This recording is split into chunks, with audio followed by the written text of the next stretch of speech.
Good morning, all. I'll share my screen first.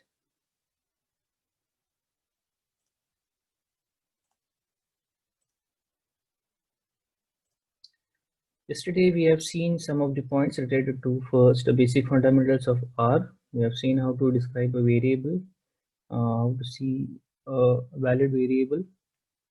Then we saw how to check the type or class of a particular defined variable. Then we saw 5 different categories of operators. They were arithmetic, relational, logical, assignment, and miscellaneous operators, right? So we have seen a detailed description of how these operators can be used. And today is a very important part because we are going to study about the different data structures in R, right? So I'll mention over here, I'll make a column.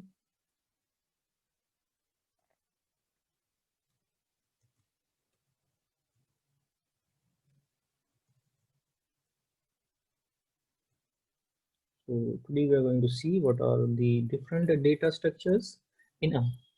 There are 6 different data structures what we are going to see, right? Some of those we have seen initially as vectors, right? We have used some vectors so as to take 2 or more elements to store it in a variable, right? So this kind of combination or concatenation function we have seen earlier also, right?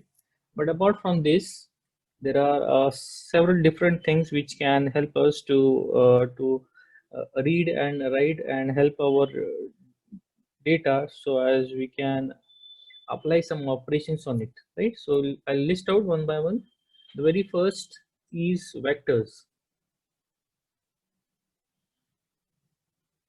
and second we have as lists. Number 3 we're going to see arrays, then matrix,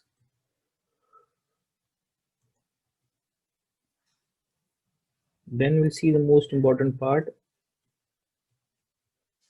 data frame, and finally we'll see factors, right?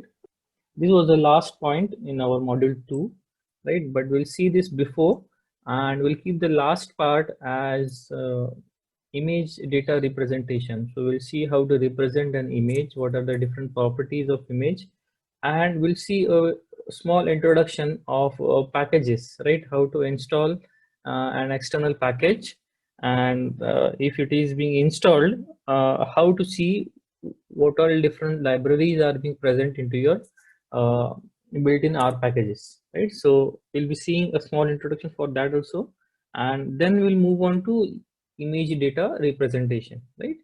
So this is our second session on R fundamentals, and let's go with first point, that is vectors.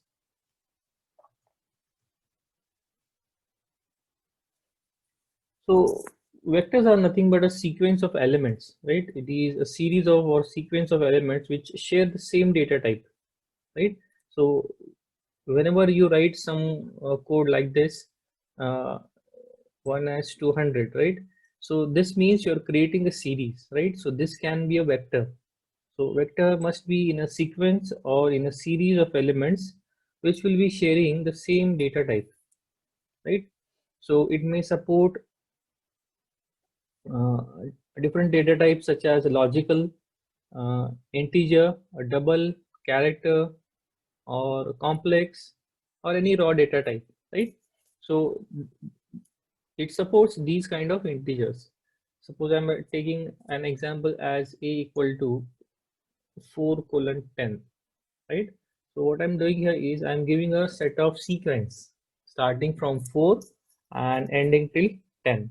So if I want to print it, what I'll do, print the variable name as a. So I'll load this,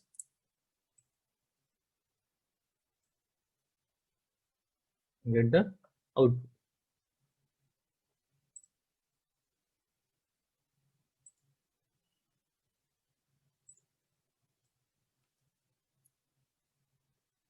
See, 4:10.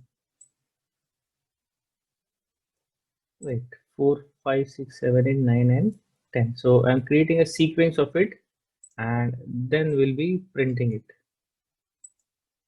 So you can see here below in the console window, same output is being printed. This is on the go, right? This is on the fly, right? Whenever I need this variable a, I'll use print function, and print function will display those series, right? So this can be a vector,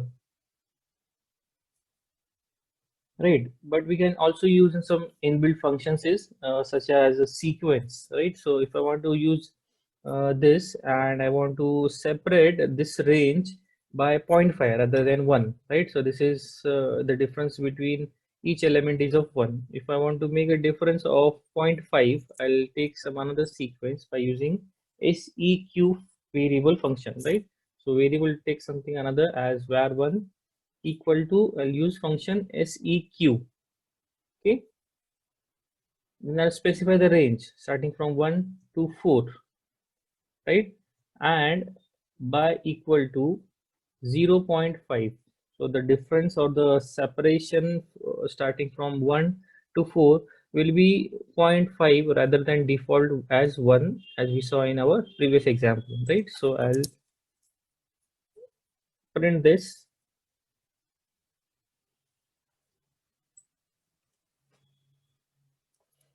See here, 1, 1.5, 2, 2.5, 3, 3.5, and 4, right?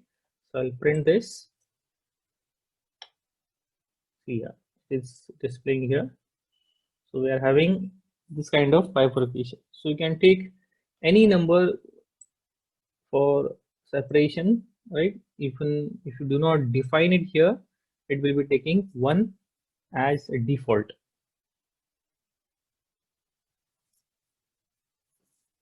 Now tell me, if you want to access some element from this entire sequence, what will you take here as?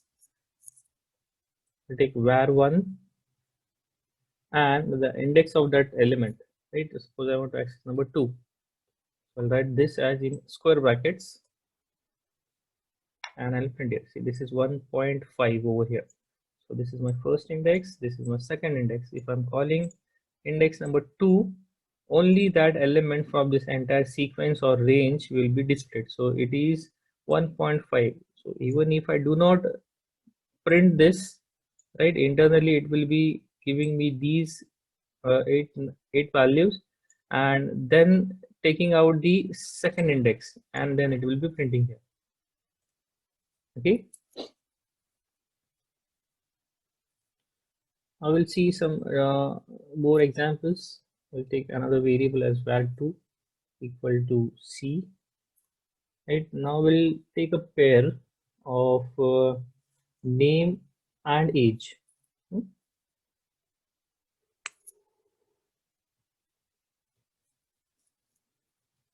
So this is how we write key value pairs, right? So this will be name and age.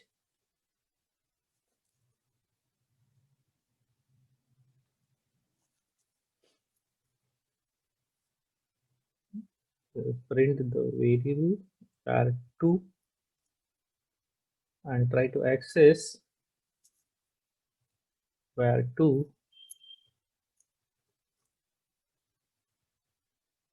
Ajay.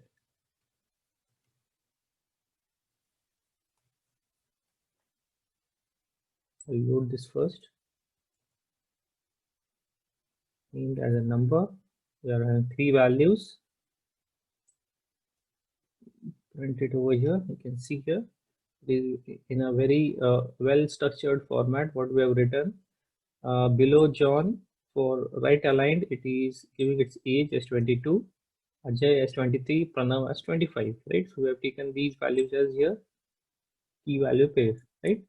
And displaying the entire student, right? So this displaying is different. It is being the contents or the elements of this var2 is being loaded into memory, and this is just representing, right? This is the actual display how it must look like, right? And if I want to go for a particular element, I can go with these, right?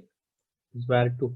So instead, you can go access within the index or by the element also. Both ways are accessible. Okay. So these are some of the inbuilt functions used in vectors. Now we'll see second, that is list. Right, the things will be a little bit complex as we move forward. So the second part, lists. So what are lists?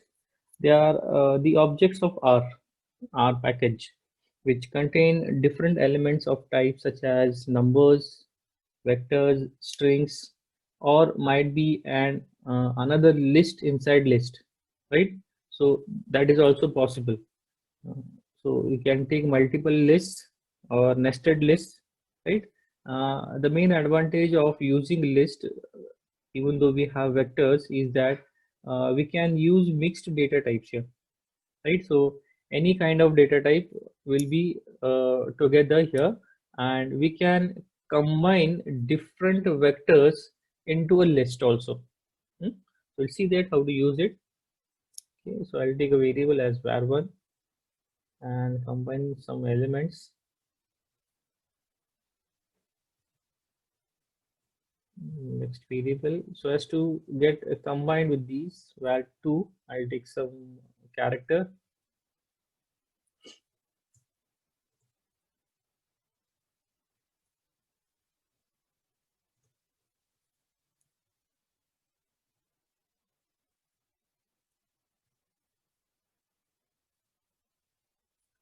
Right, this is second. Now we'll go for third. We'll take some boolean values.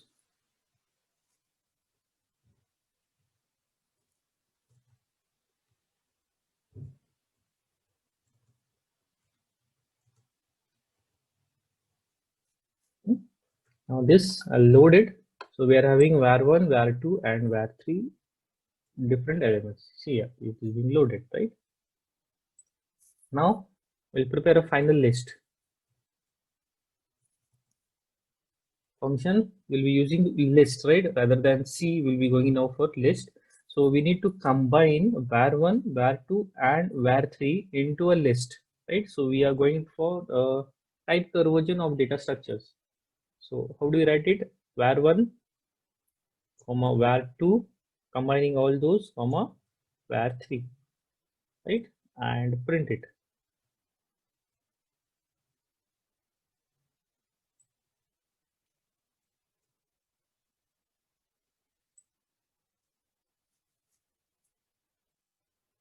See here.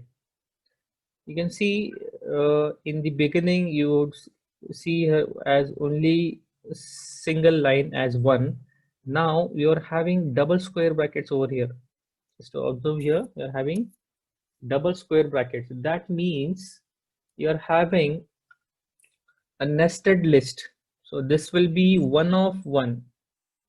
This will be one of two, and this will be your third one, because what you're doing here is you're defining three different variables, right? These are independent ones, right? And using this function for list data structure, we are trying to convert those vectors into list and storing it into final list. So what will final list have? All the elements of var1, var2, and var3 represented as lists, right? So this is how lists are represented. So you can have multiple and as well as nested. Okay, so the third part, which is about arrays, right? Arrays are simple. They are used to represent the data wherein we have rows and columns, right? So there are multiple dimensions, right? So this will be a little bit basic part of going or advancing for matrix. The representation in memory will be somewhat similar uh, as compared to arrays and matrices, but the functioning of or what operations we are going to perform on matrix and arrays will be different, right? But for arrays, talking about memory representation, it will be having more than two dimensions. Hmm? So we'll see some examples again.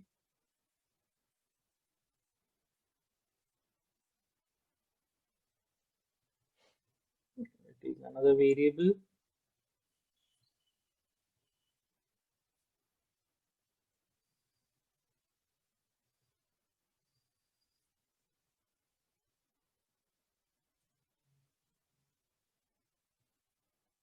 Now we'll use the function as array and combine those as var1 comma var2. Right? And how many dimensions we are going to give it, right? We need to tell him that it will be 2 by 2, 3 by 3, right? And how many, right? So I'll pass those parameters as dim. This defines dimensions. You can see here dim equal to c will tell the rows and columns, right? And the length of your data. So 3 comma 3 comma 2 and print it on the screen. So first I load these and then print it.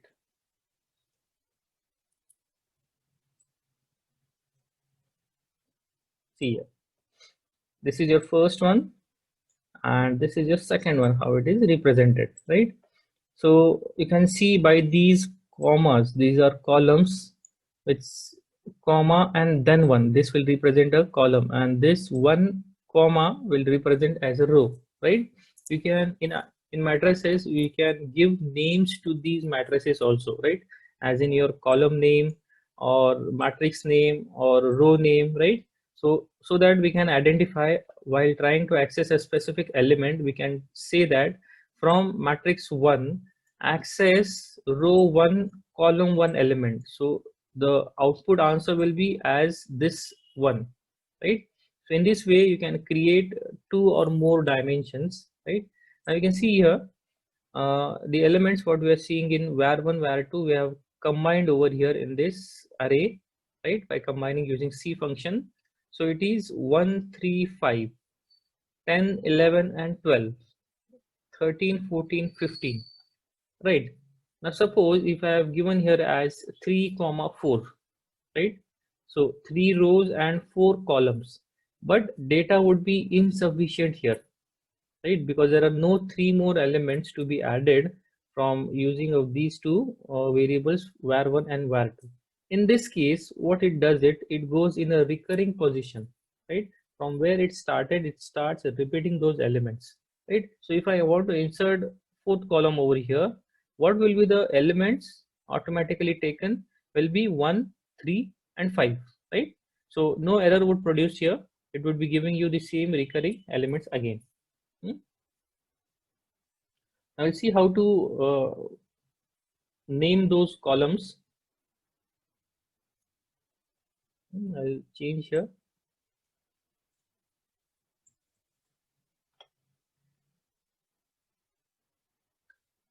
Yes, anyone from I think IT department won't have any problem. If other students you are having problem, you can put up a message in the chat box. I'll see over it.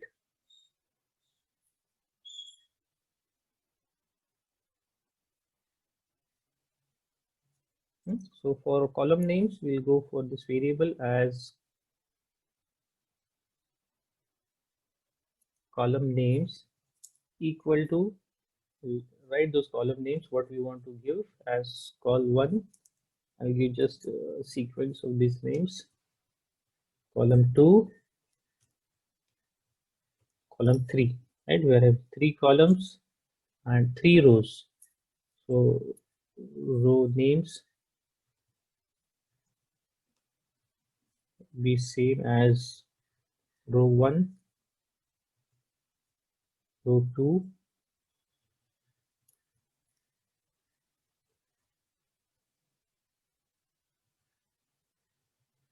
and row 3. So these are row names and column names, right?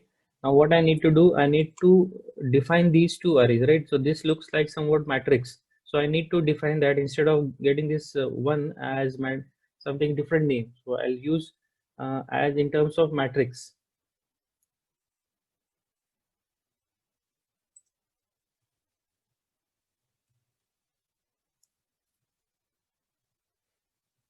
Same again, giving the names matrix 1, matrix 2, right? So these will be the names for rows, columns, and the matrix names, right? So what we do here, we will writing the syntax of taking these variables as var1, var2, right? Combining it again and showing the dimension names. Now we only use the dimensions, right? We specified how many dimensions will be. That means number of rows and columns and how many times it would be displayed, right? But now I want to display these names for these dimensions also, right? 3 by 3 we have taken. So what I'll do, I'll copy this and I'll take another variable. I would override that output. So I'll take final equal to, I'll copy this here, array, right? Again combining var1, var2, taking the dimensions what we need, and inside this parameter I'll also write one more as dim names. You can see here dimension names. So I need to again combine it in terms of list because representation will be in that term. So what I've taken for my row names, row underscore names, right? Second parameter for column names, column underscore names, and what are my matrices. So name of that is matrix names. Then print final. This is done. We need to run this. Which name not found? See, okay, we need to run this.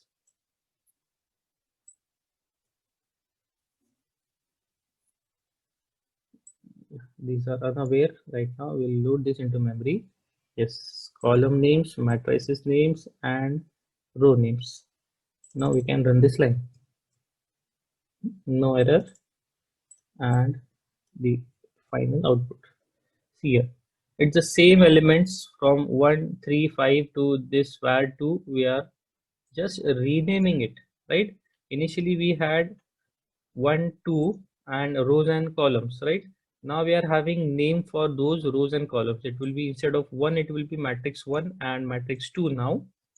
And by representing default, see, comma 1 will represent a column, 1 comma will represent a row, right?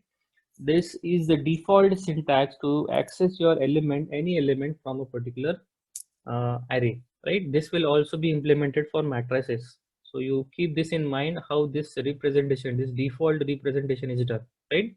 Later on what we are doing, we are renaming or naming these dimensions as column 1, column 2, column 3, and for rows also.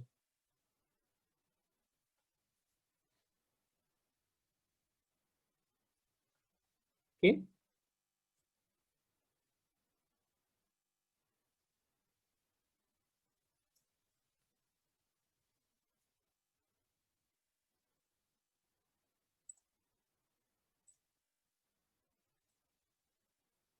Yes, mechanical electronics, any queries about this?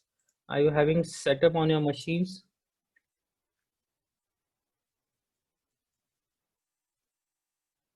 Yesterday we ended our session. Rushikesh had a query that he needed these lectures on the YouTube, so I posted it.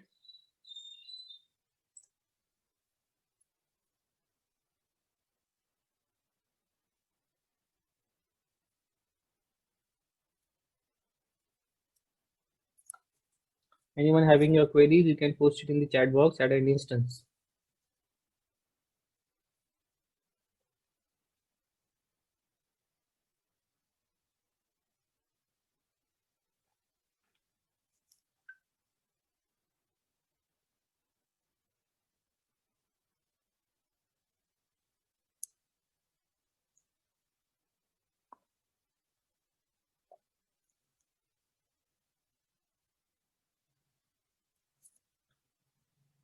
Okay, just now I received a message that your